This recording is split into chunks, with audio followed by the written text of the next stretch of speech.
show you where money is hiding, where money is. Shadrach, thank you for joining. Apostle is here. Wow, wonderful. Nice to have you in. Apostle Theo. Apostle Theophilus, nice to have you Apostle here. Theo. We are glad that you are here. Thank you for Theophilus. joining. God bless you, sir. Apostle all the way from Ghana, he has joined in.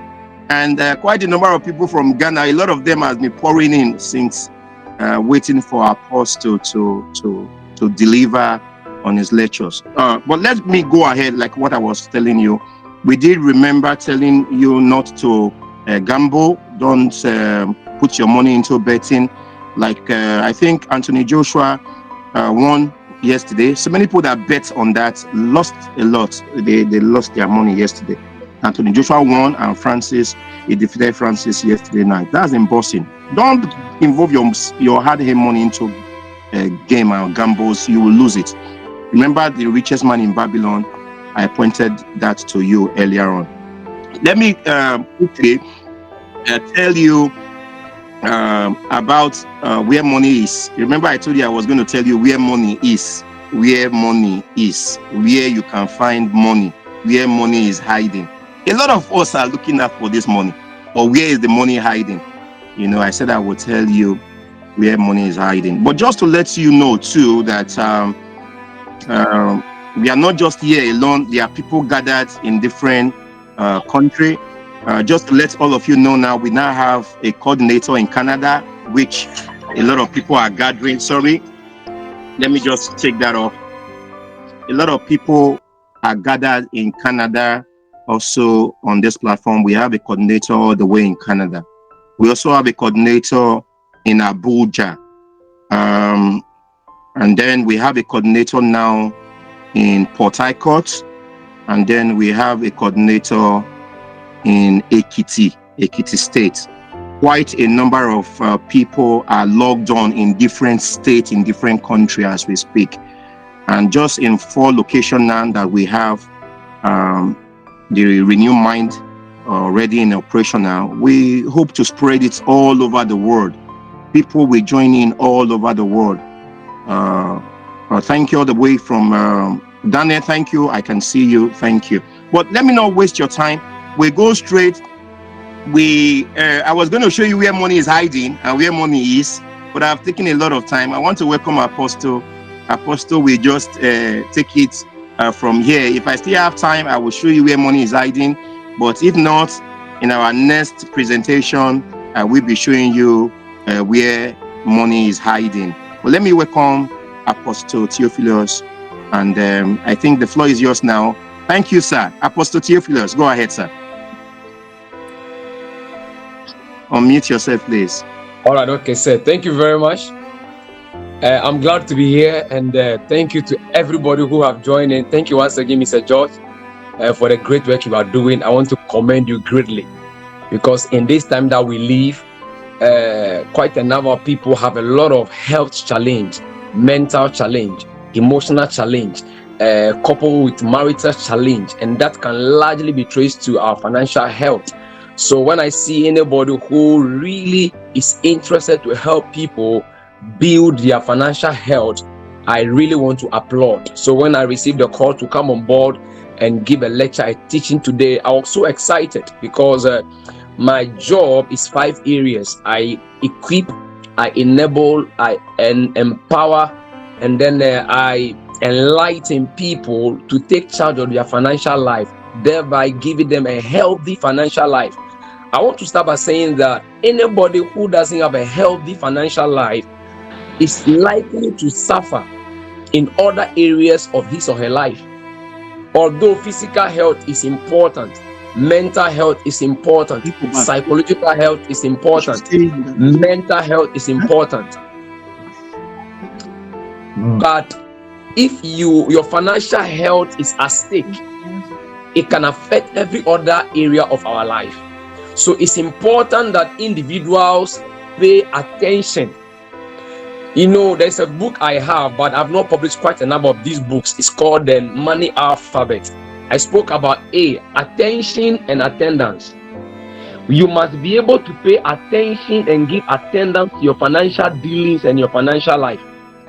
Failure to pay attention and failure to give attendance to your financial dealings can largely affect every other area of your life. Even in marriage, there are 3 problematic areas in marriage, and there are 3 blessing areas in marriage: communication, sex, and money. But do we get to know that one of the greatest among these 3, one of the greatest is the issue of money? So I want to appreciate Mr. George very much for what you are doing. It's a very great work. We need to push it. We need to encourage people to take charge of their financial health. And on this episode today, I'm going to be focusing largely on money habits. On money habits. I want to start by saying that bad habits are easy to form, but they are difficult to live with. Good habits, on the other hand, are difficult to form, but they are easy to live with. Anybody forming a bad habit, you notice that forming a bad habit comes easy, but at the long run, it's going to be difficult to live with it. But to form a good habit is difficult, but at the long run, it's going to make your life easy. So forming good money habits are needed, because your habits determine your life. A wise man says that sow a thought, you reap an action. Sow an action, you reap a habit. Sow a habit, you reap what? A character. Sow a character, you reap a destiny. So a repeated action becomes a habit. So anything that you repeatedly do, any action that you repeatedly do becomes a habit. So we must make sure that we are forming good habits and good money habits. I will say again that it is your money habits that are the determinant whether you're going to have a sound financial life or not. If you have bad money habits, you soon realize that financial freedom and financial independence will be a thing that you cannot easily attain, because your habit form your habitation. Our habits determine our ultimate habitation. Marital, there are good habits, it will help your marriage. Bad habits in marriage can destroy the marriage. Bad habit with your friends can destroy your friendship. So bad money habits will destroy your financial life. So it's important that individuals take a review, a reflection, and assess your life and see, do I have good money habits or do I have bad money habits? Because it is your money habits that translate into your money lifestyle, and your lifestyle determine whether you're going to remain poor, broke, average, a millionaire, a billionaire, or whichever way. If I can't change your habits, I can't determine your lifestyle. If your lifestyle is not changing, you cannot have a better life. So money habits are critical. And you see, one thing about this good money habit is that it doesn't happen unconsciously. Nobody becomes better unconsciously. Nobody improves unconsciously. In fact, anything that must improve must be conscious. You must operate the law of intentionality. So, teaching us on this episode, I'm drawing our attention that developing good money habit must be intentional. You must operate the law of intentionality, that you are intentional about forming good money habits. Many of us may be growing up from our background, our environment, our friends, our group, our associations, where we live, where we stay, people we live with, we pick habits from them. And you know that people that you interact with, people that you live with, your association determine what associates with you. What you follow determine what follows you. What your company determine what accompanies you. So your friends, your group, the people you live with, your environment, all have culminated and all have added to whether you are forming good habits or bad habits. So bad money habits are the basic reason why many people struggle financially. Bad money habits is the main reason why many people cannot have a sound financial life. Bad money habit is the main reason why many people, every in and out, they are either broke, they are either going into debt, and many people cannot even come out of debt. They are going in, they are coming out. So we must make sure that your habit will determine your final financial habitation. Your money habit will determine your financial habitation.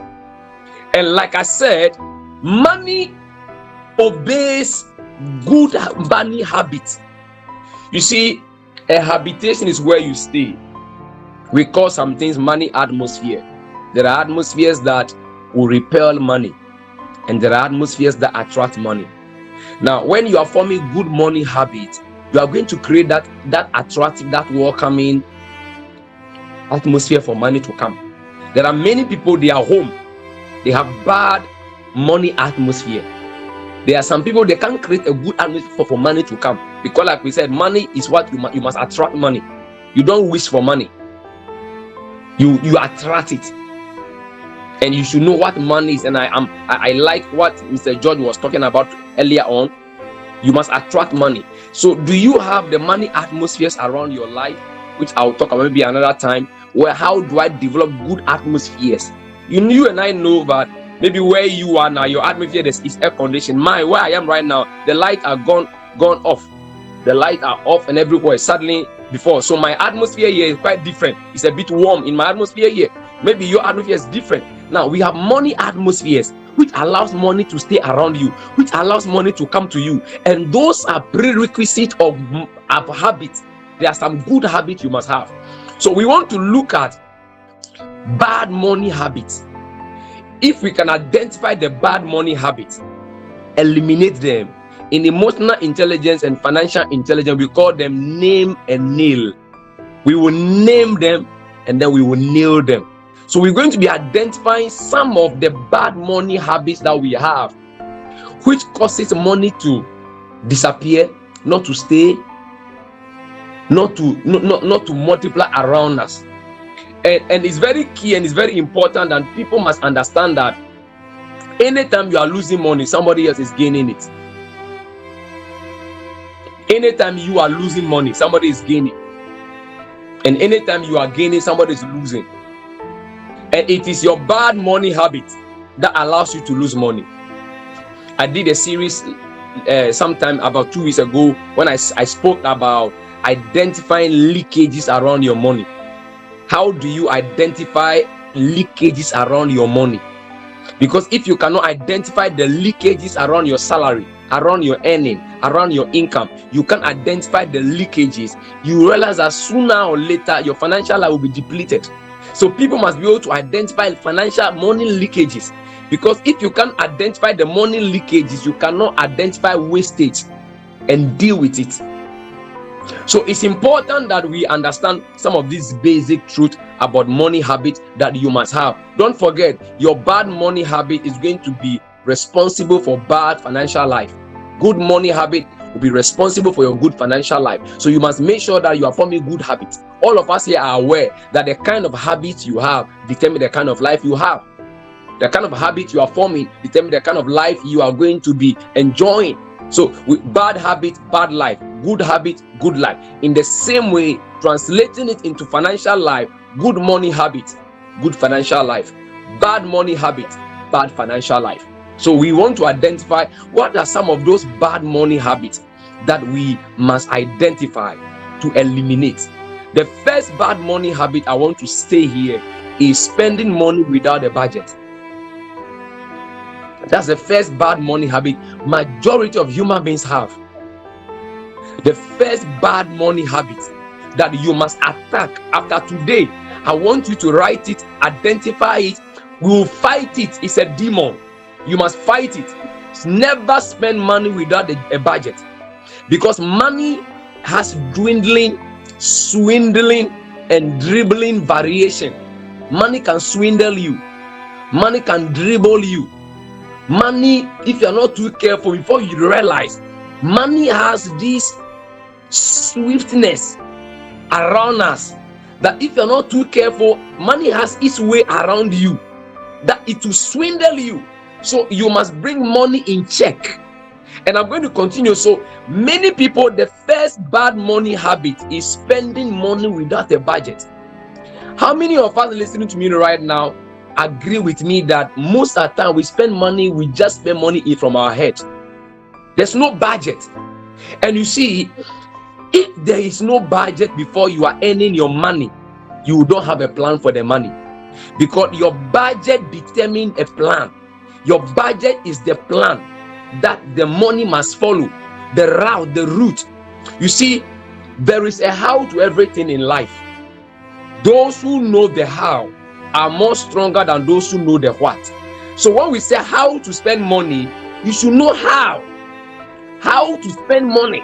How do you spend money? You spend money with a budget, because those who know how to spend money become very financially frugal, and we call something financial discretion and financial frugality.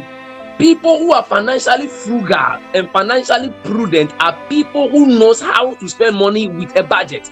So there is a family budget, personal budget, national budget. Even in African countries, you notice that most African nations, one of the main crises is that even though there is a budget, a national budget, we don't even respect the budget. The budget is either in deficit, over bloated budget, and many people who even draw a budget, because the budget is called a deficit budget, they are going to be borrowing money to feed a deficit budget, and that is bad in itself.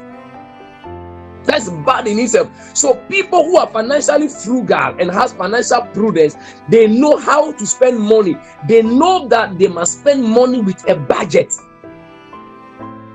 See, a budget will help you control and regulate your expenditure. Do you understand me? Your expenditure will be regulated and brought under control with your budget. So you see that anytime you have a budget, the budget controls and regulates your expenditure. Many people cannot regulate their expenditure because there's no budget. Many people don't even know how much they spend on different areas of their life. They just spend as you go. They just spend as the money comes. How do you build wealth? How do you grow money? You can never grow money if you are not in charge of your expenditure. I'll say this again. You can never grow money if you are not in charge of your expenditure. And you can never be in charge of your expenditure without a regulated budget. You can never grow your money without a proper a good expenditure. But you see, when you are spending above your expenditure, you are wasting it. So anybody who must grow money, they respect their expenditure, and their expenditure has a boss.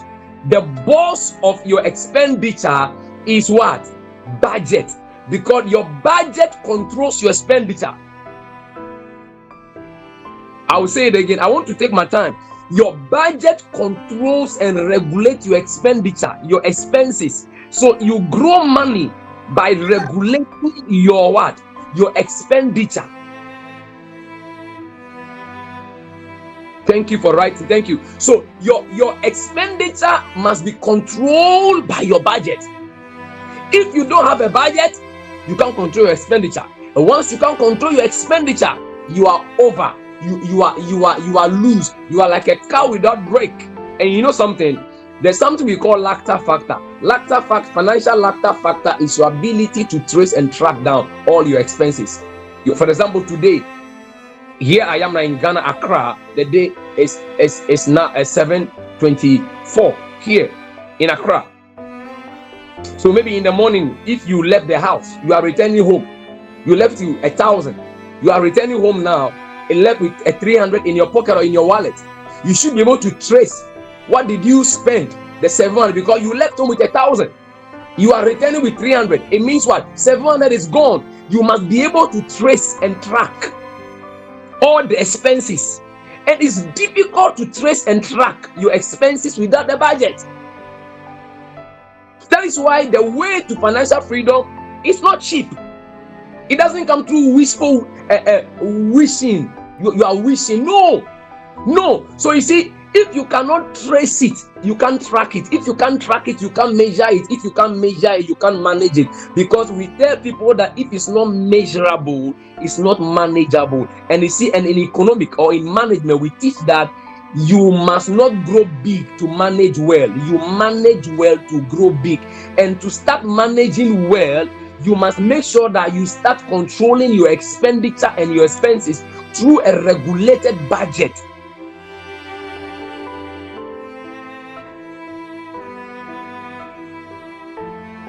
I believe that I'm teaching.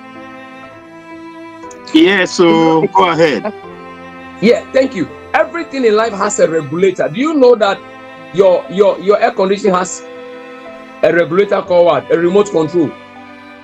The remote. Your TV has a remote. The road has what? Traffic light. They all have remote to control it. Your mobile phone has what? A regulator. You can regulate it to control and determine the direction of the air of your air conditioner and all stuff like that.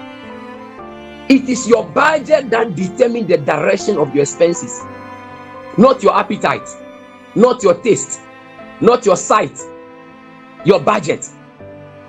That is why you notice carefully now that without a budget, it will be difficult for any individual to actually be in charge of their expenditure. A budget helps you live within your means, your financial boundaries. A budget helps you to live within the means of your financial boundary. Everybody has a boundary. Your jurisdiction, how much you earn, your level you are. When you have a budget, your budget helps you live within the confines of your own boundary. This is how you don't spend more than you earn. You don't spend more than you are making. You don't spend more than is coming to you. This is how you are able to live within your means. When you have a respected budget, a regulated budget, a regimented budget. A budget is a well-defined expenditure. This enables you to have a plan for your money, not money coming to give you a plan. Like I said always, that anytime there is no budget, there is no plan for money. And anytime there's no plan for money, the money will find plan for itself. Do you notice that is why a lot of people in this life, a lot of people actually, money controls them. The money they are having is dictating what they do. To a number of us may be listening to me now, should they give you a 200,000 right now, what will you do with it? Just imagine that 200,000 is coming to, or a million is coming to you now. What will you do with it? Do you know that all of us will respond differently? Those who don't have regulated budget and plan, you realize that the money comes, the money tells you what to do. Anytime your money is telling you what to do, you are going to waste it, because there are three things people do with money. You are either spending it, you are either wasting it, or you are either investing it. Time and money are the same. You are either wasting time or spending time. You are either investing time or what? Wasting time. You are either what? Spending it. So either wasting, spending, or investing. Like right now, you are investing this time. You are acquiring knowledge. You are interacting. You are building social capital. So you are investing this time now. The same thing about money. You are either wasting it, investing it, or spending it. And usually the rich, they invest. The average, they spend. The poor, they waste. So anytime you are not with a regulated budget, it will be difficult for you to invest your money. You will notice that you will only be wasting it or spending it, wasting and spending. The average class like to spend money. Usually, and they spend money on what? Liabilities. The rich invest money in assets.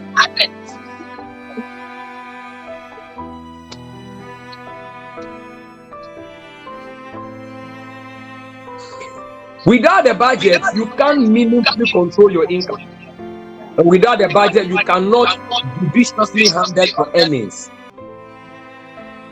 A budget helps you cut down on impulse buying. Another thing a budget does is that it helps you cut down on impulse buying. I'll give us a brief explanation of the word impulse buying. From the word impulse, a stimuli, a feeling. That is why if you must be in charge of your money, please be in charge of your emotions. That's why I always emphasize that people must choose me as their certified financial consultant and a coach, because I am also a certified emotional intelligence specialist, where we teach people to take charge of their emotional life. Because you see, your emotions determine your motion in life, and there are 7 things that determine how you handle money. Your emotions, number 1 on the list. Our emotions is the number one influencer how people spend their money. That's why there is a teaching on my page. I spoke about there are 4 places you must not carry money to when you are going. Any place where it's going to be full of emotion. Burial ground, funeral ground, party. Because anybody that can control your emotion can control how you spend money. So when they say the word impulse, as you see it catches your eyes. Your eyes attract it. As you smell it, as you sense it. So you buy on impulse. Your pulse, the senses. So your 5 senses control the direction of your money. And if your 5 senses are determining the direction of your money, largely you're going to be wasting the money because you're going to be buying things that really you don't need. So there's something we call the spending freeze. It's a teaching that we have to do to help people. Anytime you are about to spend, maybe you are planning to buy something. If the day arrived for you to buy the thing that you wanted to buy, postpone it again for another 24 hours. Postpone it, freeze, wait a little, give it 1 more week to see if really you need it. Because many people buy on impulse, and we buy on impulse because we are not in charge of our emotions. And if you are not in charge of your emotions, you are not in charge of your money. Whoever is in charge of your emotion is in charge of your money. That's why a lot of young men, I spoke to a lot of young men who are growing money, and I said that one of the leakages around your money is women that has the ability to affect you emotionally. They enter your eyes, and once they enter your eyes, they will enter your pocket. Once they enter your pocket, they will enter your wallet. Once they enter your wallet, they will enter your account. Once they enter your account, they may empty and create loopholes. Because what? They are appealing to your sexual emotion. And a lot of men, their erection determines the direction of their pocket. So whoever is the cause for the erection of the man will be the direct recipients of the man's money. Any lady that is the cause for the man's erection usually become a direct recipient of the man's money. And so any man who wants to grow money must be in charge of his sexual emotions and feelings.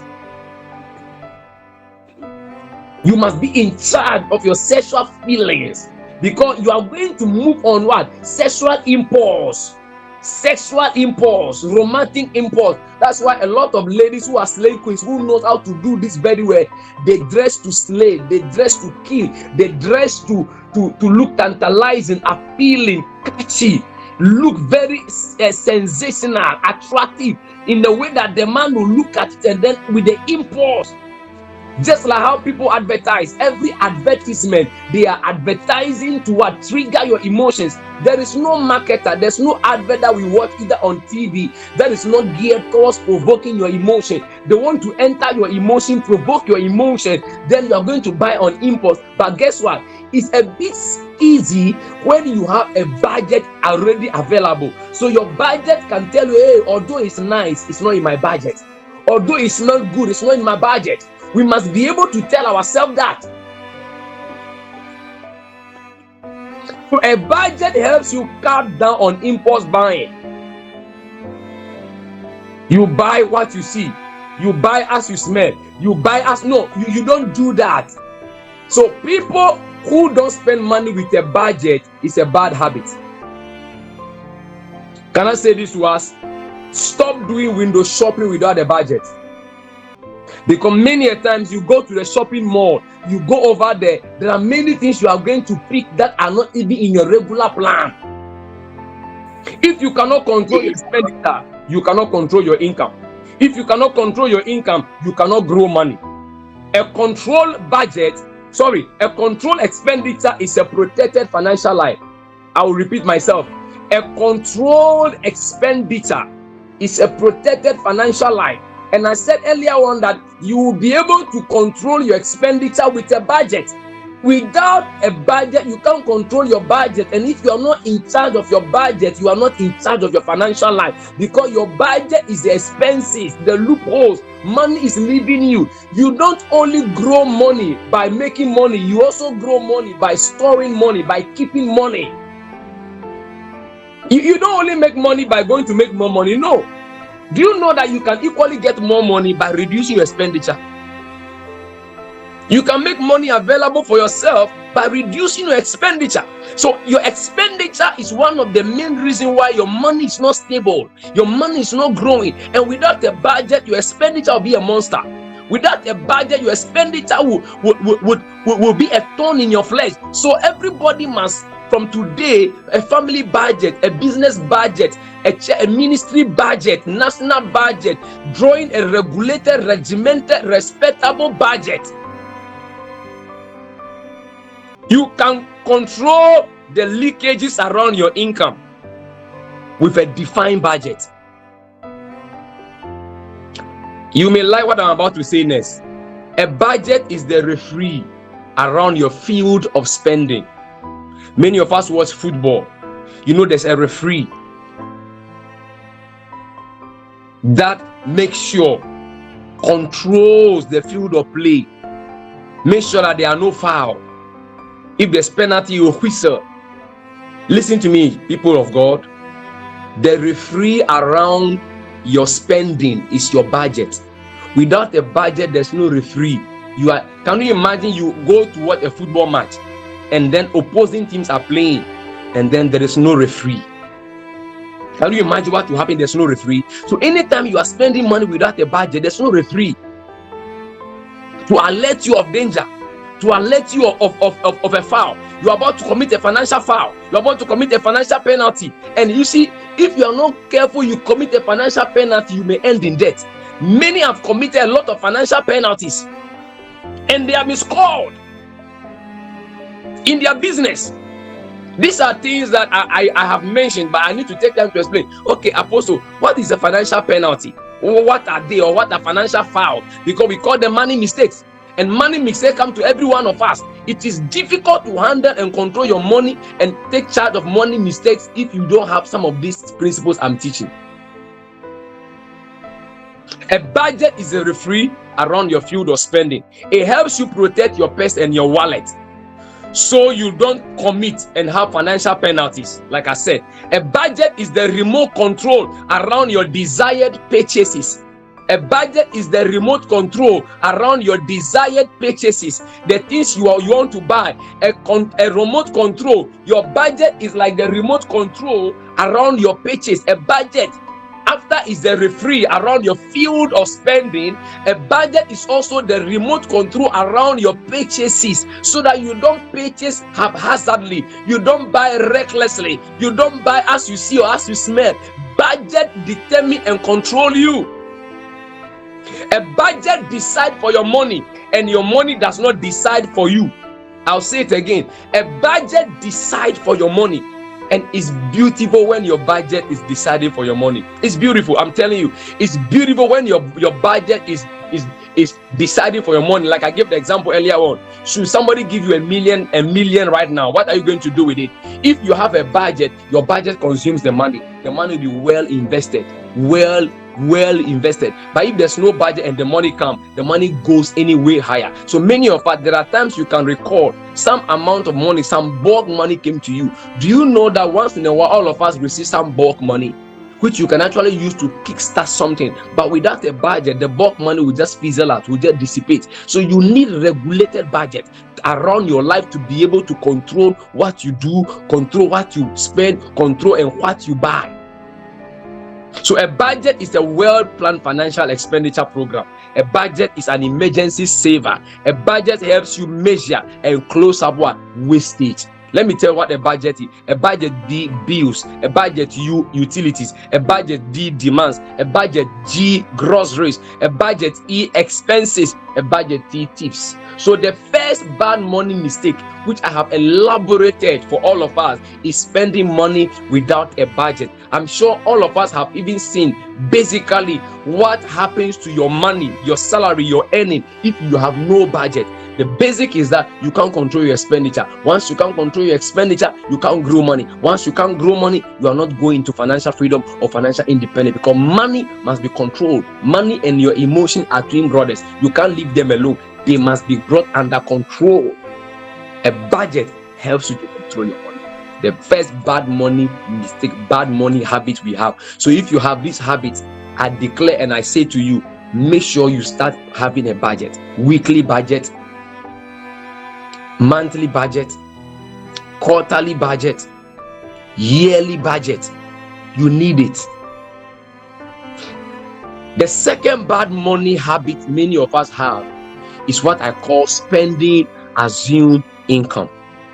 The second bad money habit people have is what we call spending assumed income. Do you know that assumption is usually the mother of most frustration? Assumed income is money that has not yet been earned, money that is not yet in your hands.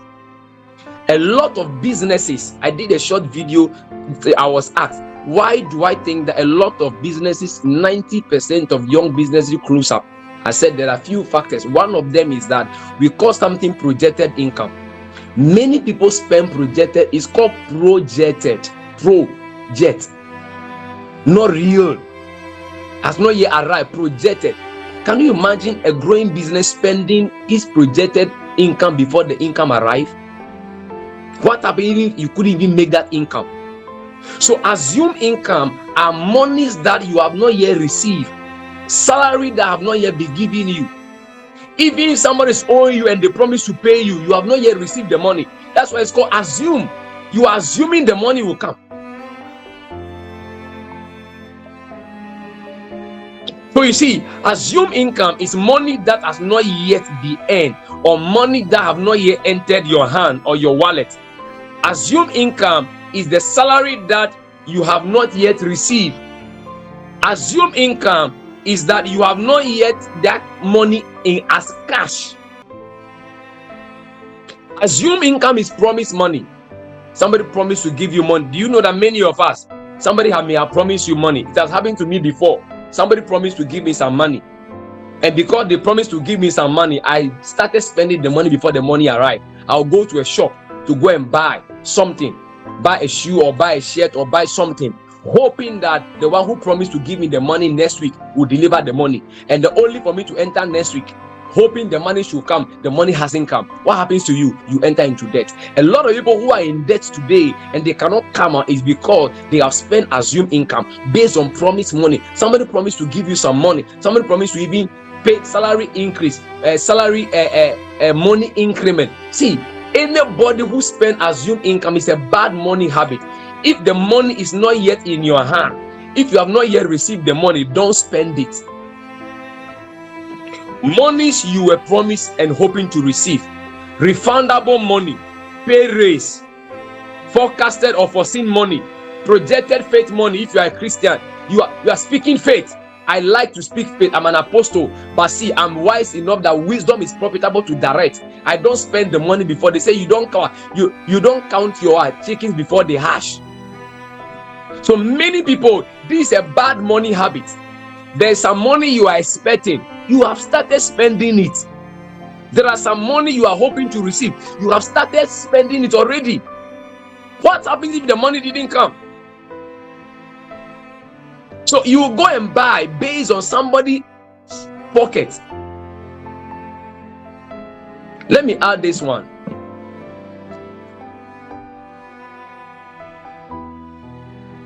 Even if somebody owes you money and they promise to pay at the end of the month, it is still assumed income. The money has not yet reached you.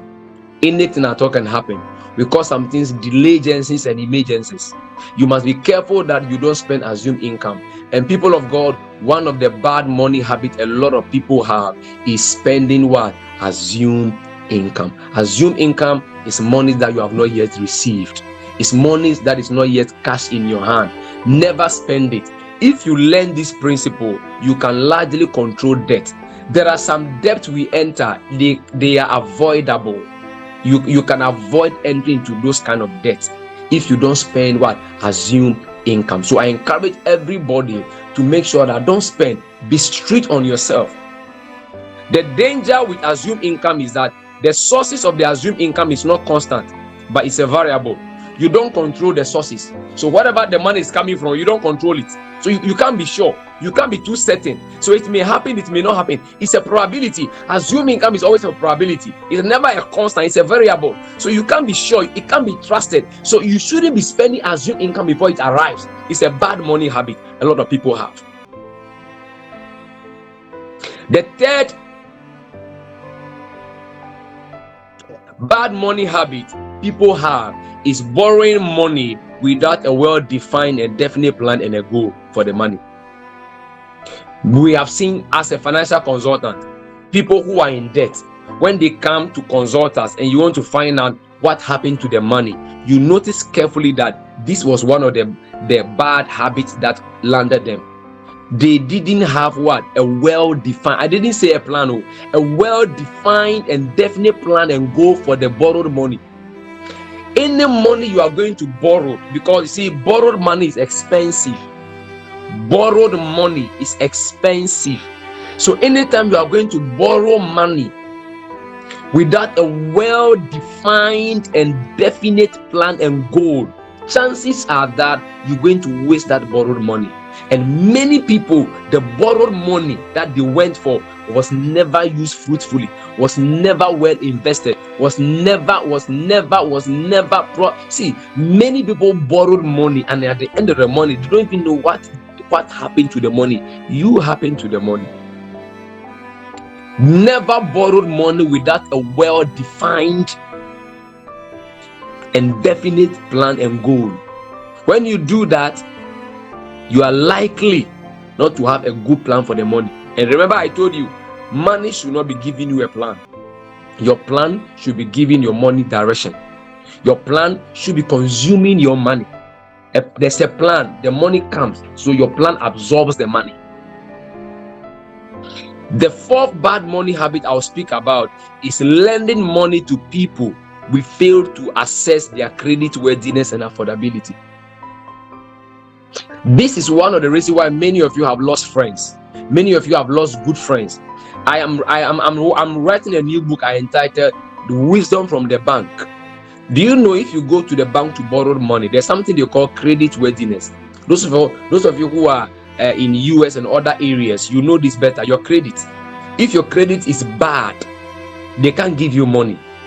If your credit is good, they can give you more. Now, it's called credit worthiness. The banks first assess your credit worthiness. After assessing your credit worthiness, before they know whether you are qualified for the money you are asking for. Even if you are credit worthy, they look for your affordability. So there are two ways: your credibility and your affordability. You are credit worthy, but your affordability cannot go above a particular margin. So in Ghana here, a lot of government workers go to the bank or for loan, for whatever it is. They look at your pay slip, and the banks research. They look at your net and your books, and then they look at your net. Now they look at your net salary. It is your net salary that they use to determine your affordability. I'm saying this for a reason, that the banks are so wise that when you go to them that they should lend you money, you want to borrow money from them, because the bank is in business, they sell money. Anytime you're going to borrow money, you are buying money from them. Now, anytime you go to the bank to borrow money from the bank, they don't just give you because you are a nice person. Even if the manager is your bestie, even if the manager is your father or your uncle or whatever, no, they don't deal with stock. They deal with your credibility and your affordability. So you also, as a human being, as an individual, you must learn from the bank. Learn this principle from the bank. But one of the bad money habits we have is that we lend money to people, we fail to assess their credit worthiness and their affordability. And many of you have lost a lot of money. Your money is stuck with some people. Your money is stuck with some friends. Because when they came to borrow the money, they were so emotional. They were so sensational. They were so down and so pitiful. Because when people are really in need of money, they become good storytellers. They will tell you all the stories for them to look so pitiful, so morbid, so timid, so that they will appeal to your emotion. And if you're not too careful, you become so sentimental and emotional. By doing that, you give them the money. But the banks don't give money out of emotions. The banks don't lend money out of feelings or sympathy. No matter how sympathetic it is, the bank will never give you the money. They will give you the money because you have credit worthy and then you have affordability with them. People of God, I'm saying that one of the bad money habits all of us have is that we are lending money to our friends, our colleagues, our people without first assessing how credit worthy they are and their affordability. A friend of yours came to you and asked you to lend him some money. When he asked you to lend him the money, this your friend, you know that every month he earns 700. Yeah, he comes to borrow him 2,000, and he said he will pay you at the end of the month. First and foremost, he earns 700 a month. So if you have to even pay that 2,000 he's asking for, it's going to take him like 3 months of his entire salary, which in the first place is not even possible because tax deductions are going to even come from that money. So looking at the person earning 700 a month coming to borrow 2,000 and want to pay at the end of the month, that alone is not even feasible. I'm not teaching you to be wicked. I'm just teaching you to be financially frugal and assertive. When you are lending money, the best you can do is that give them a tip. Sometimes sit with people who, when they are coming to borrow money, do you know that a lot of us, when we are going to borrow money, we don't even have a regulated plan to pay? Because I did a teaching why many people are not able to pay their debt. The first reason is that when you were going to borrow the money, you didn't sit down to draw a plan to come out of debt. You need a plan. You need a good plan, adequate plan, and then you respect the plan. But most people, when they are going to borrow money, they just want to gratify and solve their financial crisis immediately. So at the spur of the moment, they actually not even thinking about how they are going to even pay. They only want to get money to solve their crisis. So they can tell you all the stories. It's a bad money habit.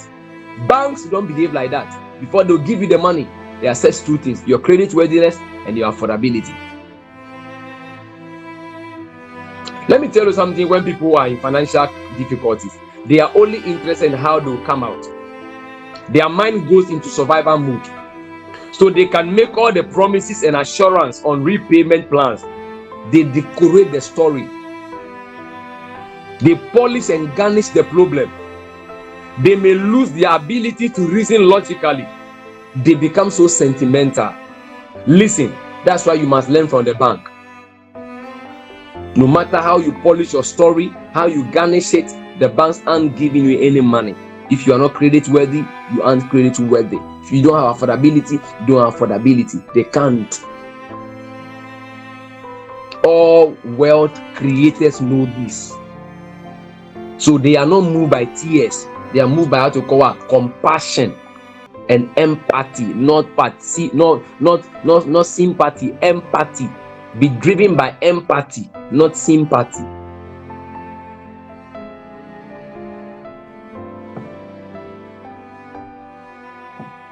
So there are a few things you must do when people are coming to you for you to borrow their money. If you have friends, colleagues, first ask them how they will pay you. Sit them down. How are you going to pay? Let's peruse the plan. If possible, ask for what? A collateral from them. I'm teaching you. If possible, ask them to bring you a collateral, something that you can hold. That's how the banks does it. That's why if they must borrow you money, they will need a collateral. They need an asset, liquidity. We must learn all this from the bank.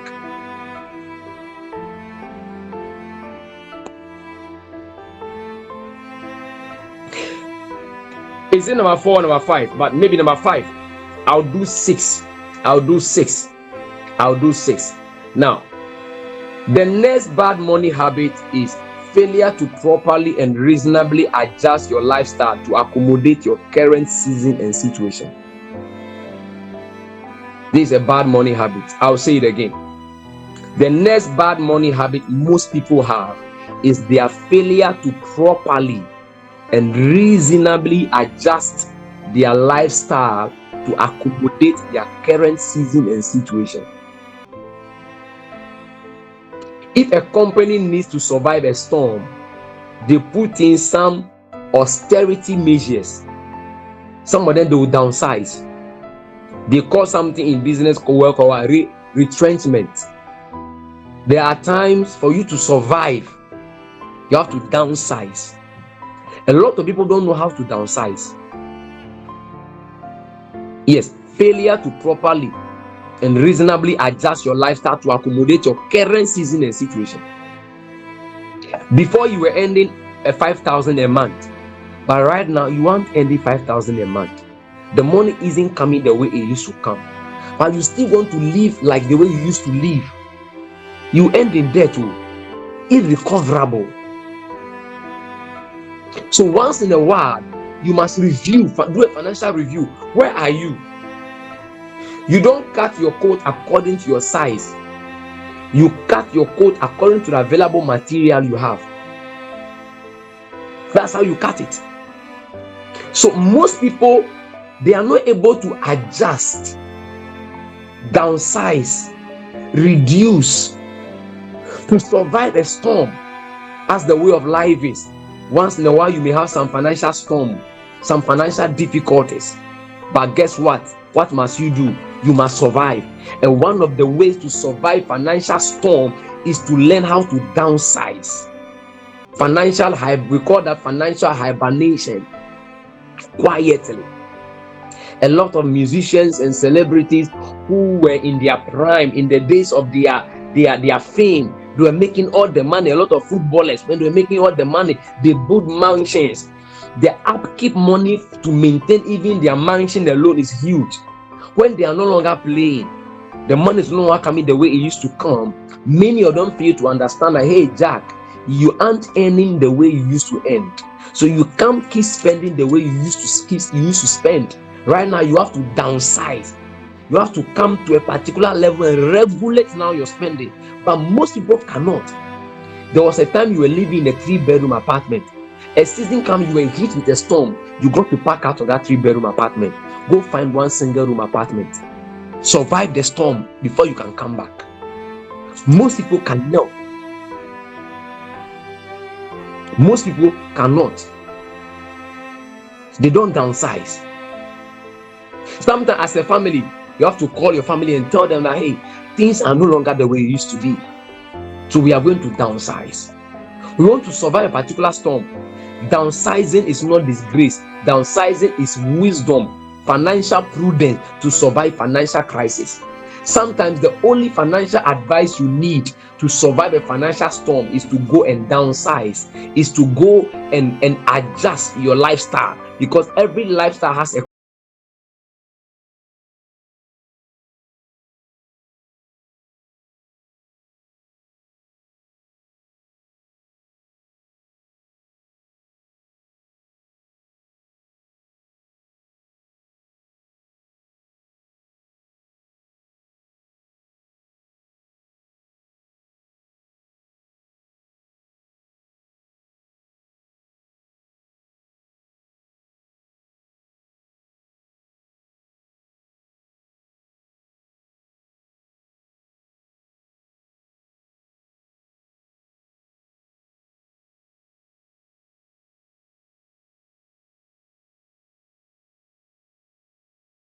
carrying too much money on you when you are going out. Many of us carry money. Too much money is a bad money habit. You are going to the store, too much money. You are going for a party, too much money. You are going to funeral, too much money. You make money too easily accessible. That's what I mean. I know that in this era, many of us don't carry cash, but you equally make money too easily accessible for yourself. Making money too easily accessible makes it easily spendable. Monies that are easily accessible, they are easily spendable. They are easily to be disbursed, and spend. So you don't carry too much money on you. See, sometimes when the month ends and they pay you your salary, leave the money in the bank. Don't go for the money. Don't go for the money. One of the things you even need to learn to do is that even if they pay you salary, wait for at least a week before you go touch the money. Sometimes delay, hold on it. So carrying too much money is a bad money habit. I'll link this to carrying money to a lot of places where your emotions will be triggered. You lose the money. Funeral ground, party ground, any of these places. Discipline yourself like that. Especially if you want to grow money. Especially if you want to free money. Those who are in debt. If we are coaching you, I'm running a 30. I want to run a 30 days debt management challenge. Now, people are even going to sign up. They'll soon notice that even for us to help you deal with your debt, we must help you free money. You must make money available to pay your debt. Paying your debt, making money available to pay your debt. And to make money available, you are either going to increase your earnings or reduce your expenditure. Now, if you keep carrying too much money, making money too easily accessible for yourself, you keep spending, you can't make money available.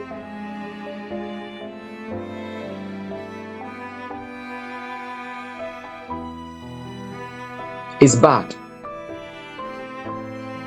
The next bad money habit that you must avoid is budgeting on somebody else's pocket. Budgeting on somebody else's pocket. Have you done that before? I'm sure many of us have done that before, where you budget on somebody else's pocket.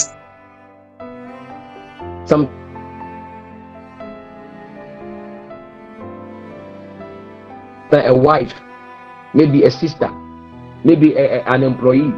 You were budgeting on somebody else's pocket. If you do that, you are not helping yourself. It's a bad money habit which needs to stop.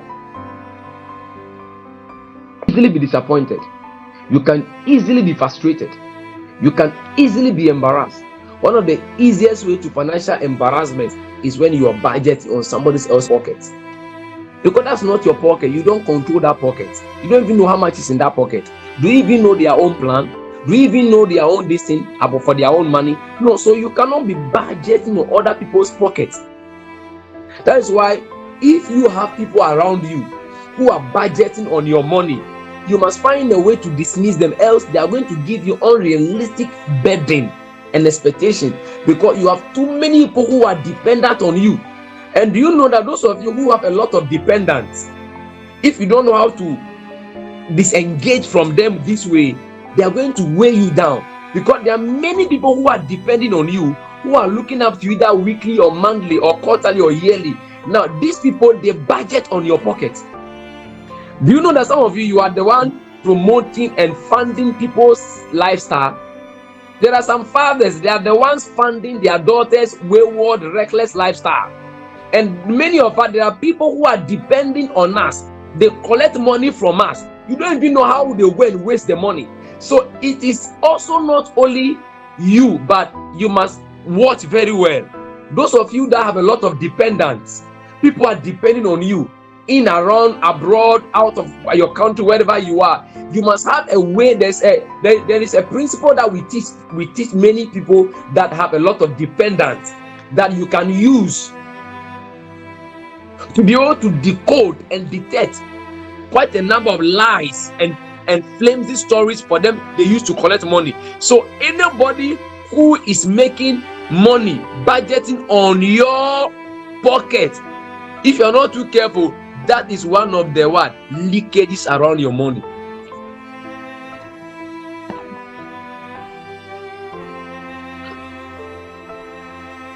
I'll say that again. One of the dangerous leakages around your money, your salary, is people who budget on your pocket.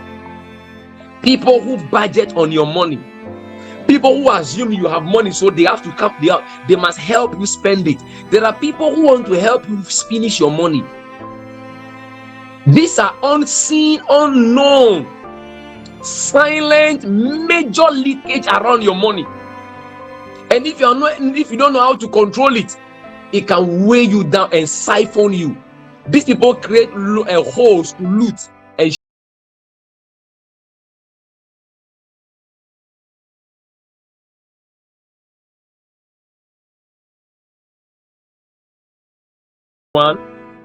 quite a number of it, but this one are very serious ones. I'm going to mention a very last and very important one that I'm going to ask every one of us to quickly pay attention to. At first instant, it doesn't look like a bad money habit, But after explaining, you will notice that it's a major bad money habit many of us have. Now, this is a mobile phone in my hand. Now, this phone is Samsung Fold 3. Now, you can, as I open, you can see that my screen is destroyed. The screen, inside screen is destroyed. Now, the outer screen too is gone. But this is my main call phone for now. So when people call me now, I can't see who is calling. I can only find a way to pick the call like this. Now, repairing this phone is going to cost me a lot of money if you know Samsung's phone. Now, so guess what happened? I brought this for an example. So, it's a bad money habit when you don't take care of your gadgets. Anything you have that has monetary value that you don't protect, you don't preserve, you don't safeguard, will help you waste money. That is why when you have reckless workers, reckless people around your house, your home, you notice that you are always repairing or replacing. So now I need to go and look for money to buy a new phone. I'm going to lose money because mine was not by recklessness anyway. It fell down. Actually, it fell. Although it has I gave a protector, a house, and everything, but where it fell from was a very high, a tall place. It fell. But many of us, our phone, there are screen protectors. You protect the screen. You protect the housing. Now, anytime you are not protecting your gadgets, it's a bad money habit. Why? When the gadgets spoil, you are either going to be repairing or replacing. And to repair and to replace, you are going to spend money. You are going to lose money. Monies that you have saved for something else are going to be diverted into that. Those of us who drive, you have a bad maintenance culture. Bad maintenance culture is a bad money habit. Bad maintenance culture is a bad money habit. Why? If you fail to maintain your vehicle, it will spoil, it will be destroyed. Your engine will spoil early. You're going to be wasting money. Do you care to know that if you begin to pay attention and give attendance to anything that has monetary value around you, you preserve money? Because the longer your mobile phone lives in your hand, the more you are not going to waste money to buy a new phone. But do you know some people, they are buying new phones almost every month, every 2 months, because they can't keep, it's falling, it's breaking, their TV, their fridge. If you have a vehicle, you don't do maintenance of your car, it's a bad money habit. Why? You don't change your oil, you don't check your water, you don't check your brakes, you don't check all these things. Guess what? These are bad money habits, because at the end of the day, you are going to be wasting money. So when you have children, even at home, you must monitor your children, because if they are causing damage to a lot of things around you, you are going to be wasting money. More damage to monetary valuables in your home is what? Waste of money. But if you can protect and maintain that your laptop, that's your TV, that's your gas cooker, that's your heater, if you can maintain it, the lifespan will be elongated. So many people don't know that bad maintenance culture is one of the bad money habits in Africa, and it's one of the bad maintenance bad money habit within the public sector workers. As for private sector, they are very meticulous. They pay attention to detail. They inspect almost everything. They are detailed. Today I say to you, pay attention to everything that has monetary value in your life, because you either going to repair or replace. Both of them needs money. So bad maintenance culture is a bad money habit. Everybody must fight. Everybody must extinct, everybody must coin, everybody must observe, so that you can keep your money and you can grow your money. Thank you, Mr. George.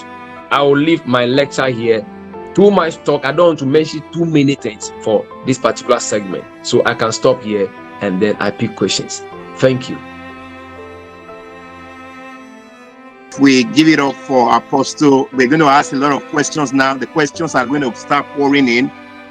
Thank you so much, Apostle Theophilus. That was wonderful. Bad money habits. Quite a number of notes in our chat group page.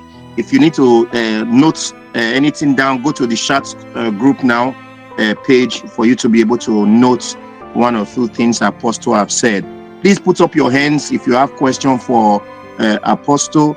And just to also let you know that initially I was going to actually teach on where money is, where to find money, where money is hiding. I'm going to take it to our next training, and I'm sure going to show you where to find money and where money is hiding. So like I said, put up your hands. I'm going to take up questions or from participants. And also, just to let you know that we are not just alone here now. We quite have a lot of centers also. We have a center now in Canada. Wow, that's wonderful for the Renew Mind. We have a coordinator there. We also have a coordinator now in Port Harcourt, all the way in Nigeria. The coordinator, they are also here. And we have another one in Abuja. The coordinator for Abuja is also here. And I think Madeleine should be here all the way from Abuja. Madeleine, the coordinator for Abuja, if you're here, let me know. Then we have another coordinator right in Ekiti, another center in Ekiti. We're trying to see how we can liberate people. You see, like I did mention before, that you are not completely free until you are financially free. You are not completely free until you are financially free. But let's quickly take some questions coming in. I think I can see a hand up right there. If you know you have a question, pull out your hands and let's see. I see one from Peter Zion. Peter Zion, go ahead. Let's take your question.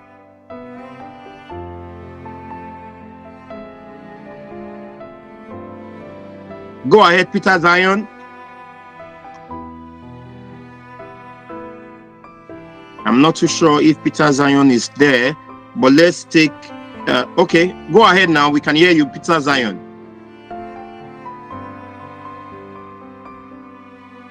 Okay, let's take from Giganti Praise. Go ahead now, unmute yourself and just go ahead with your question. Good evening, sir. This is from Ekiti State. This is from Ekiti State, sir. All right, go ahead, please. Okay, sir, this is my question, sir. I borrowed money. I had to take a loan, sir, for businesses. So I had to, then later I had family crisis.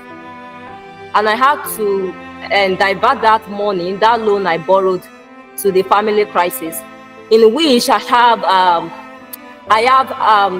a limited date to restore the money I borrowed from bank. And the family crisis keep updating. How do I save my money from the family crisis, and how do I do it, sir? Thank you, sir. Apostle, go ahead. That's a wonderful question. All right, okay. So like I said, one of the bad money habits is that people borrow money without a definite plan and a well-defined goal. The goal of the money that you went to borrow, what was the goal? What was the purpose? You must stick to the original plan and original goal. But when you just leave it like family crisis, it's too vague for me to answer. Because family crisis, is it health? Is it critical? Is it an emergency? What family crisis is it that came along the way that you have to divert borrowed money? Like I said, borrowed money is too expensive, it's too sacred to be touched. These are monies that you don't just eat, you don't just spend, because it's not your money, it's OPM, other people's money. So other people's money in your care is too delicate. It's a dangerous money to touch. So if you are touching it, then you have touched it. But I think she also mentioned that the family crisis keep updating. It means that the family crisis keeps on growing. This your case, I can't give you a straight one-powered answer to solve this particular question. Because if the family crisis kept on updating, we need to know what family crisis is that. Then we go to the root of it. Then we find a way to help you now generate income. Are there other ways you can generate income? Are there assets around your home you can sell? What else can you do? What is the cost of this family crisis? Where is it coming from? Is it financial? Is it mental? Is it societal? Is it academic? Is it health? We need to look at it critically. So some of these questions, it's like somebody is have a chronic disease and you just call the doctor on phone and the doctor have to give you a one-time answer. It can't happen that way. We need to do a financial diagnostic on you. And the diagnosis, my job is that the job of a doctor. We diagnose, we prescribe, and then we give you what? Medication. So we need to do proper diagnosis of this particular, and then we go into it. Then I can find a proper answer for you. But everybody should know that borrowed money is delicate, it's expensive, it's too dangerous to touch. So if you are about to touch it, you have to think twice. That's why I said that people should not be making financial decisions based on common sense. For example, around that time, she could have gone to consult a financial consultant quickly, because the crisis could be at the mild stage. It's not yet chronic. Then we decode it early, they detect it early, then they can help you diagnose early. Because early diagnosis in medicine leads to what? Prevention. If we can diagnose it early, detect it early, we can deal with it. So look at my sister's situation right now. It's a financial it's a major crisis which is in a chronic stage. This particular one, she needs a proper consultation. Then we diagnose, we prescribe, and we give medication. Wonderful, Apostle. Thank you so much. Don't forget, Apostle have said we diagnose, we prescribed, and then we give medication. I have to just mute that person. If you have a question, put it on the chat, and then you can also put up your hands in the group page, and then we take you. Let's still take back to Zion Peter. Zion Peter, your hand is still up. Go ahead, sir. You can unmute yourself, and then you go ahead. I'm not too sure if Zion Peter is there, but just to say a very big thank you to Apostle. He's done quite a lot today, and we are grateful you're here. He will always be with us. Zion Peter, your hand is held back. Is this something you go ahead, Zion Peter?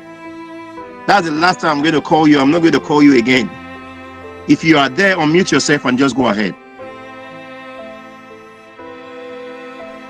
Okay, I'm not too sure if Zion Peter is there, though. Maybe he's having network challenge, I'm quite sure. All right, to all our various centers in, okay, Ishaku, yeah, that's a hand up.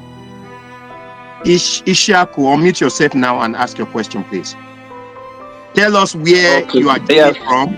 Tell us where you are joining from, and then ask your question. All right. Good evening, all, and thank you for this platform.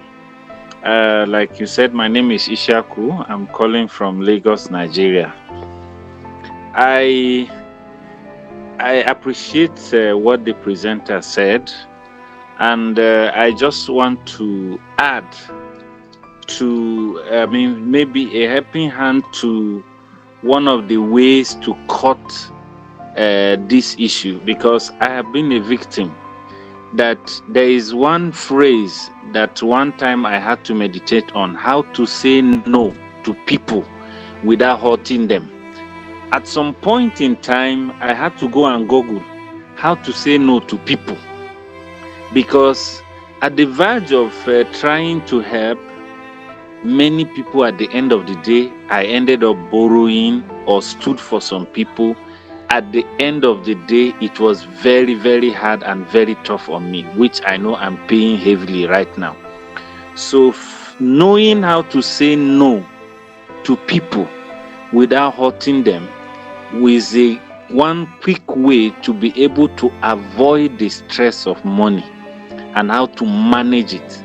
So in my own opinion, as a cure for some of these crises, you must learn to say no to people, and giving them reasons why you say no. Sometimes they may not understand, but don't hurt yourself too much because you said no.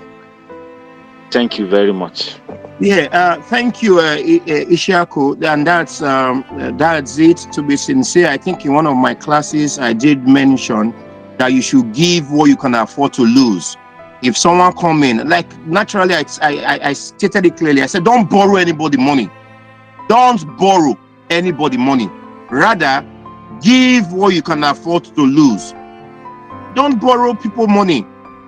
Don't go and stand in for someone in terms of money, like Apostle have said, without first of all checking their creditworthiness and then their affordability. But you see, we are clothed with emotion and then pity, sympathy. Apostle said, don't have sympathy, but rather he said, have empathy.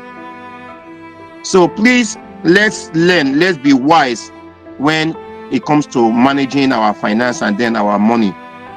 Let me take, this is a great discussion. Kudos to the team, KBK. Thank you so much. That's my music director, Inu Momodu. Thank you, KBK. Thank you for that wonderful one. There's a question coming in from Ekiti. I have a friend who loves to keep money to the extent that she will never touch the money, even when she has nothing to eat. It is affecting her health. What is your take on this, sir? Apostle. Well, some people, maybe, I don't know how well the person is a miser. Some people have a miser's mindset where even they are not able to enjoy the money. Let me pause here to tell everybody that the money you are making, once in a while, enjoy it. Once in a while, take yourself out. Yeah. Once in a while, feed yourself well. Sleep on a good bed. Drink good water. Because if you are not too careful, you will leave everything you are working for somebody to come and enjoy.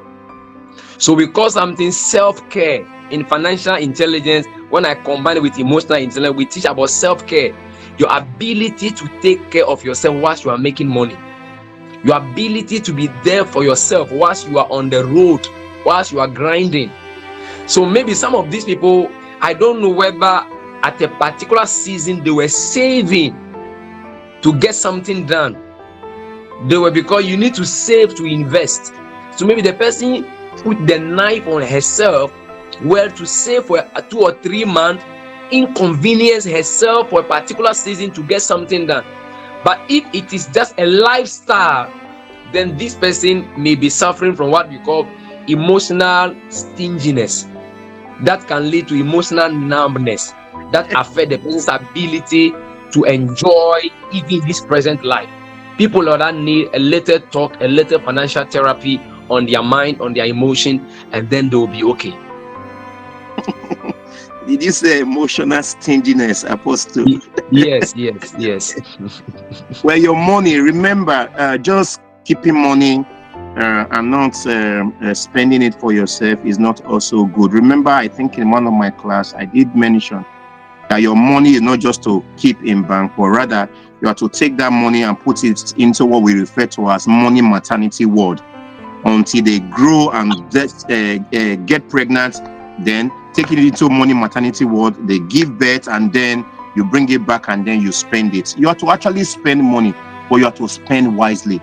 Money is not, you are not just to keep money, you have to invest it, and once it generates income or generate profit for you, you have to actually spend it.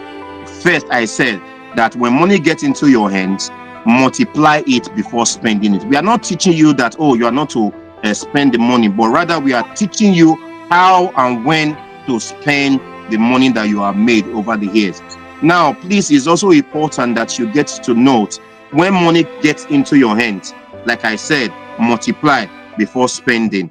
Now, if it comes to money, a lot of us, I think I had a story whereby a man that was like a carpenter climbed up the roof and was walking.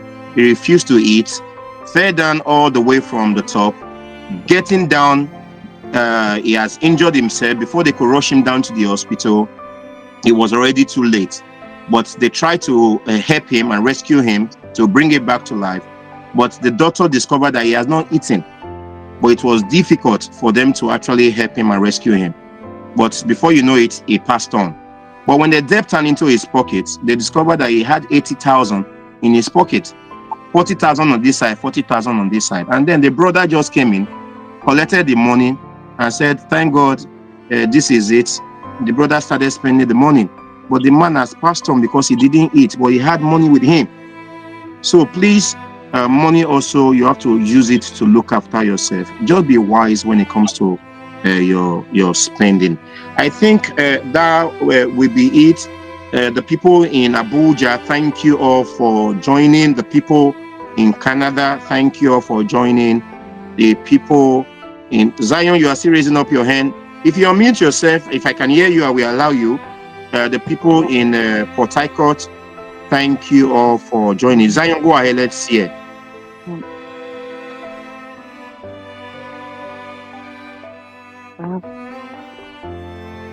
All right, I don't think Zion Network has allowed it. Apostle, thank you so much.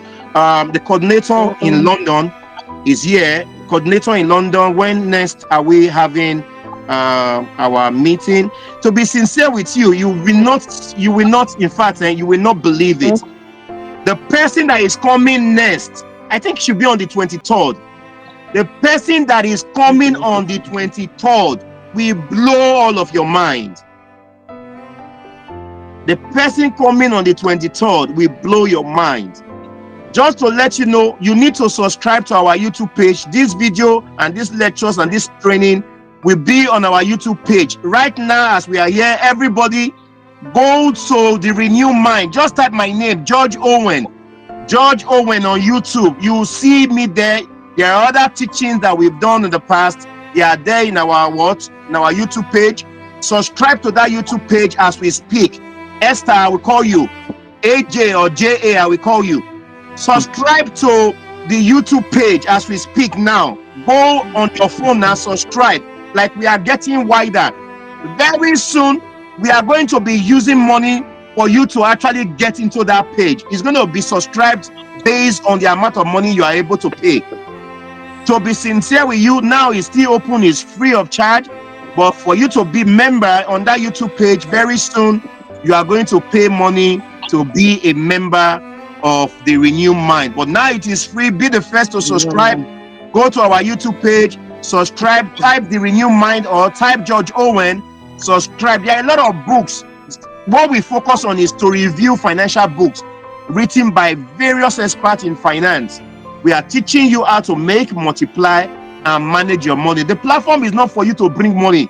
Oh, come and gather money. No, this is not the platform that, oh, we are going to collect money from you. Come on. No, rather we are teaching you how to manage, how to multiply, and how to actually make money. Remember, I was going to teach on where money is hiding and where to find money, but I couldn't do that because I needed Apostle THEOPHILUS to do his teaching. Let me take that question now coming in from Esther. Esther C, go ahead, ask your question. If you unmute yourself, then there's another question right in the chat box. Before Esther asks the question, if I save enough money to cover, let's say, 6 months of my living expenses, then use the money in after that period to invest, what should I invest in that would completely replace my main source of income? I'll repeat that again. If I save enough money to cover, let's say, 6 months of my living expenses, then use the money in after that period to invest, what should I invest in that will completely replace my main sources of income? Apostle, please. All right, so we call something financial immunity. Now, financial immunity is your ability to survive without salary for at least 3 to 6 months. When you have lost a job, when you have money is no longer coming, do you have financial immunity? Your ability to have at least 3 to 6 months of your saving, your salary saved up. So this person talking about only shows that she has what you call financial immunity. She can actually survive 6 months without a job, without a salary. Now, having said that, the question she's asking, what can I invest into? It's not a one-line answer we can give her, because we don't even know her line of interest, her line of passion, her line of talent, her line of gifting, her line of calling. So a lot of investment opportunities are available.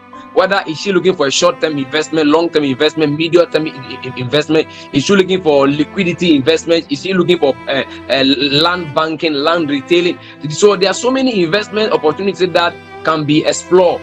We look at her, we interview her, we investigate her, and then we see what can be suitable for her, something she has passion for. Because mind you, you don't just go to do investment in areas that you know nothing about, areas that you have no passion in, areas that you have no interest in. You cannot even follow up, you cannot even monitor, you cannot even investigate, you cannot even pursue. So we look at your passion, your interest, your gifting, your talent, your training, your skill, your expertise. All these things allow us to help you choose an investment portfolio that will be suitable for this kind of a person. So questions like this will require some personal consultation, and then the person can be the help. But generally, like I've said, I think she can get some cue from what I've just said. But a question needs a personal and a direct consultation. Thank you. Thank you. Let's take Esther C. Esther C, go ahead, please. Before you, thank you for the opportunity. Before you mention the issue about the debt, you know, when people come to you to borrow money, and then it's the fact that maybe you have the money and that you've not yet budgeted, that you have the money maybe in your account or cash, and then you have not yet planned to do something with it. Can it be a reason why, you know, I think that it might be a reason, but I just want clarity on if it might be a reason for you to like easily give the money, apart from your emotion, as Apostle rightly said, people come manipulating you with that, playing on your emotions and stuff. So the fact of telling them, if somebody maybe is asking you to borrow him 50,000, 50 pounds for example, and then you say, I don't have 50 pounds to borrow you, but I can give you 10 pounds, like you just gave it, because this is what I can give you, because that's what you can afford to let go.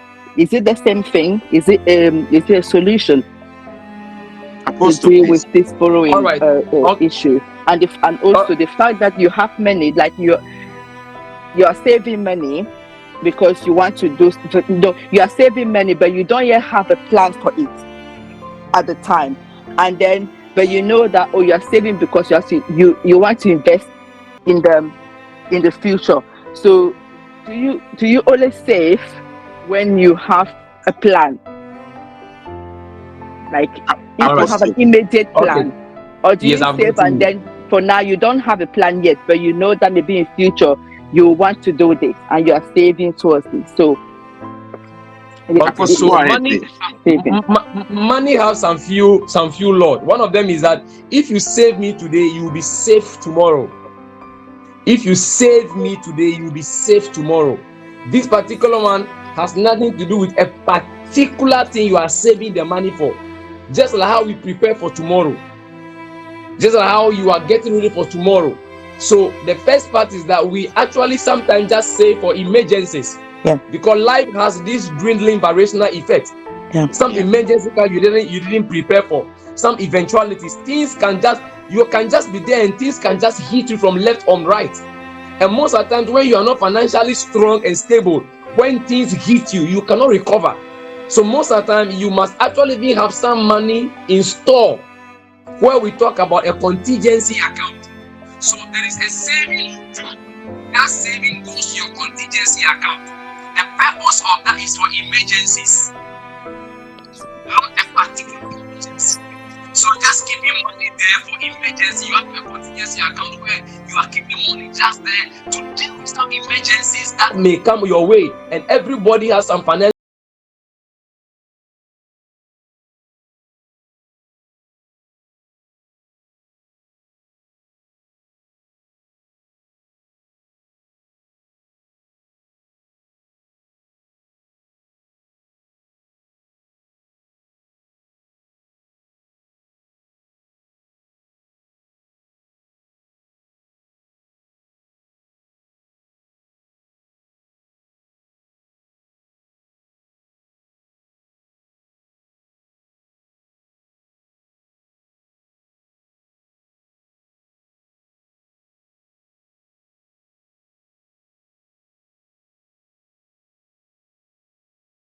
Because basically everybody needs capital to start business or to do something. So you have to save to invest. So that is the other way. Apostle, sorry, I think your line, I think the volume is sure. going low. Your line, your audio was really failing. I'm not too sure what Yes. the challenge is.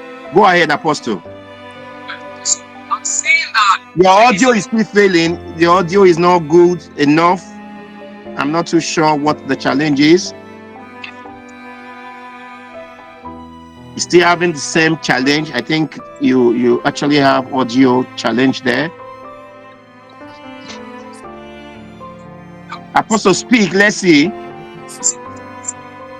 No, it's not. I don't know if I'm just the only one. I don't know if everybody in the platform have the same challenge. Yes,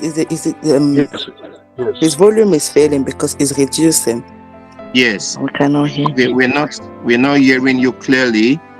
Apostle, You have to log out and come in again, maybe. I think you may need to log out, Apostle, and then you try to log in again. I'm quite sure we'll be able to get you clearly.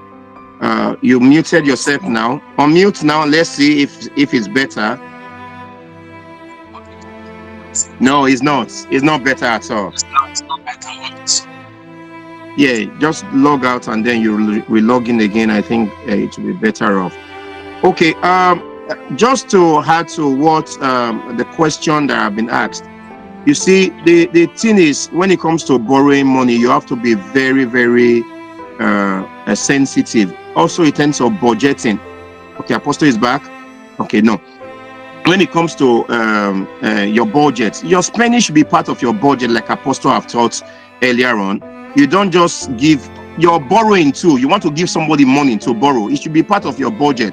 Do you have any money, like Apostle have used the word contingency? Do you have any money already saved or for that particular purpose?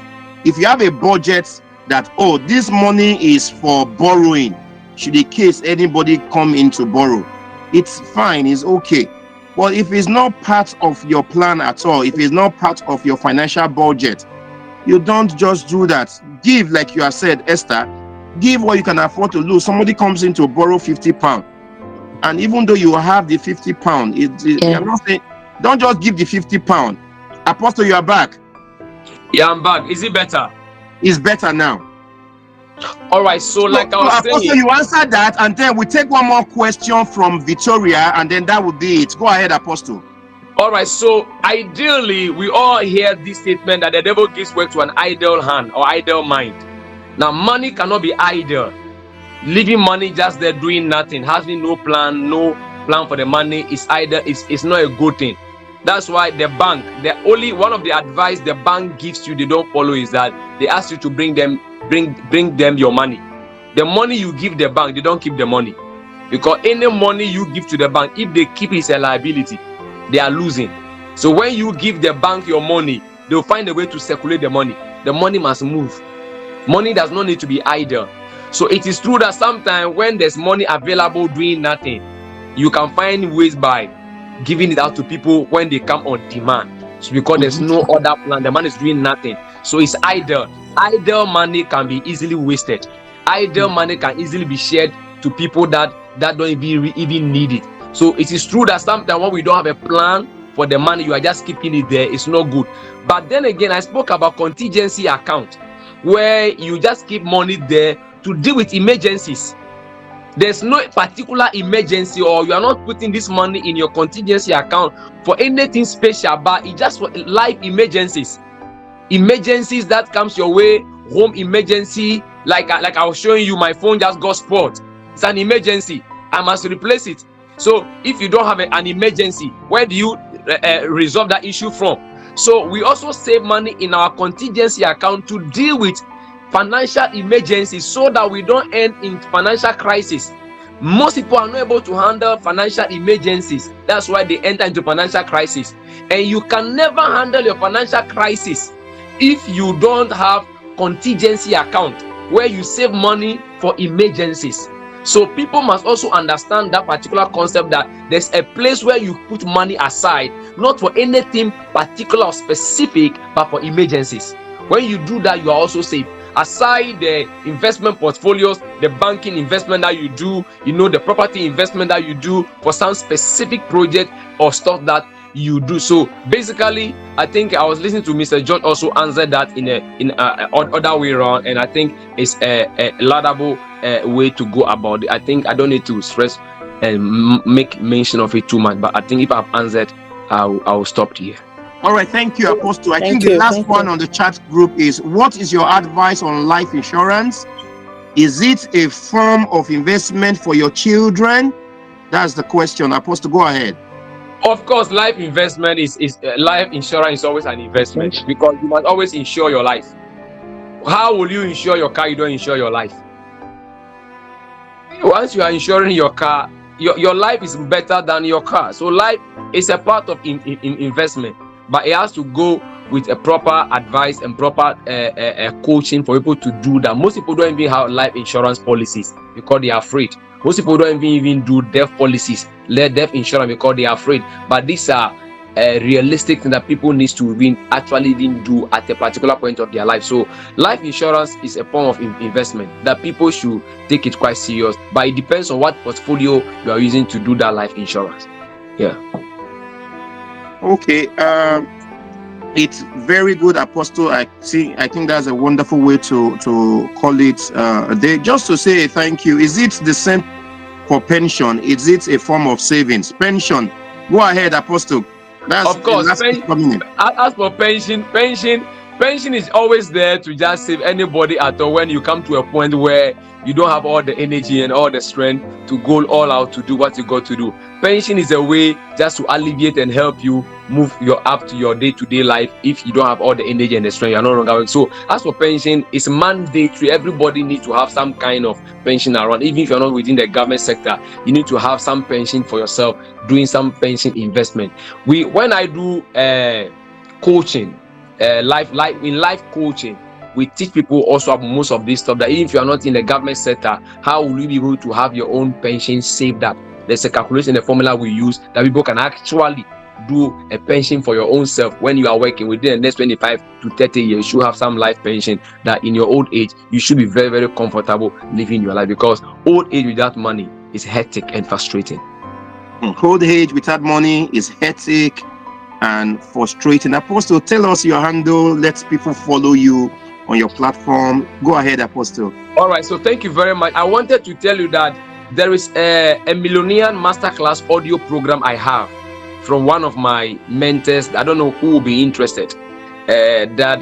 People who are interested in managing and making money.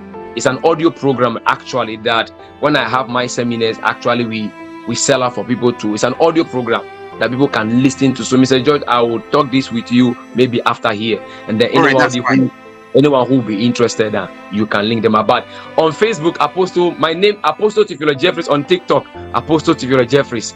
On YouTube, Apostle THEOPHILUS Jeffries. On Instagram, Apostle THEOPHILUS Jeffries. A lot of content. Thank you, Apostle. Thank you, Apostle. If you have not subscribed to the Renew Mind, you are not doing something good at all. Subscribe to the Renew Mind. It will help you. Is the coordinator still here for London? The coordinator for London, are you here? I'm here. Yes. Yeah, go ahead. Say the thank you, and then the coordinator in Abuja. Go ahead. Let's take coordinator in London. Go ahead, Barrister Kenny. Thank you so much. I want to use this medium to actually appreciate you. Thank you for recognizing potential, and thank you for coming, giving a well-balanced teaching. Thank you so much. It's our pleasure, and we know that whenever we call you, you'll be available to attend to us. We say God bless you. Amen. Thank everyone that has joined today from wherever you have joined. We want to say big thank you. Our next program is going to be coming up on the 23rd of this month. So we expect that you bring another person. Each person should bring another person. Then try as much as possible to subscribe to our YouTube channel. Thank you so much for coming. God bless you. Yeah, thank you, coordinator in London, coordinator in Abuja. Are you here? You're the coordinator in Abuja. If you are Yeah, here, I'm here. Good evening, everybody. Hello. go ahead. Yeah, thank you so much, everybody. Thank you for the opportunity to be part of this great platform. I really enjoyed myself. I learned so much, so much. I think I'm going to really make amends, especially when it comes to borrowing out monies and then the assumed income we talked about. So I really learned a lot. Thank you so much, Apostle. It's good to have you. Thank you so much, everyone. Thank you to the organizer, the host, Owen George. Thank you so much. It's good to be here. So we All did know. right. I think I have to get a whole lot of people involved. So thank you. All right, thank you. That's all the way from Abuja. We've got coordinator in Canada, coordinator in Ekiti, and then coordinator in Port Harcourt for the now. More centers are opening up. We hope that at the end we have people that we have trained, that we are making their life better, that we are improving their life. Thank you, everybody. Till we see you. Like I said, there's someone really, really big when it comes to finance. When it comes to financial intelligence, when it comes to making, managing, and multiplying money, I'm bringing the person by next week. The advert will start rolling out by tomorrow. You will be shocked what this person carries. You will never be disappointed once you are part of the training for 23rd of March 2024. Thank you, everybody, for joining. God bless all of you. I'll see you when I see you on the 23rd of March. Thank you, everybody. Thank you, Victoria Sodik. Thank you so much for joining. Victor Okoge, thank you. Efosa NS, thank you for joining. Thank you. As I see more people, I'll just say my thank you to all of you. I'll see you on the 24th. Thank you so much, everybody. Thank you, Esther Boima. Thank you, Fabiana. You're welcome, sir. For joining. Thank you so much, Fabiana. Thank you, Victoria Sodi. Thank you. I'm trying to look out for more people that are in there to say thank you. My screen is limited. As I see your name pop up, I will say thank you to you. Okay, let me just go straight to the room. Okay, Egwagwe Precious, thank you for joining. Etido, I never knew you are here. Thank you, Etido, for joining. Felicia, thank you so I'm much. Here. Thank you. I never knew you were there. Thank you. Fumi, thank you. Katie, thank you for joining. Kistlin, Erasoma, thank you for joining. Marinos, thank you for joining. Victoria, thank you. Mercy, thank you for joining. Olaolu, thank you so much. Osato Ame Ilade, thank you for joining. Samuel, thank you for joining. Sammy Eniola, thank you for joining. Stacy Osaze, thank you for joining. Vivian Ediale, thank you so much for joining. God bless you. I'll see you on the 23rd. If you are not subscribed to our YouTube channel, please go ahead and do that. This video will be there in our YouTube channel. It's very important you go back again. You have to keep learning over and over and over and over again. Thank you so much. Esther Boima, your hands is raised up. Efosa Ernest, your hands is raised up. Sorry. Go ahead.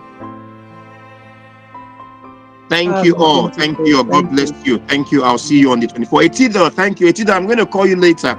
Thank you so much, Etido, for joining. KBK, thank you. Inumomodu, thank you for joining. Shedrack, thank you so much for joining. God bless you.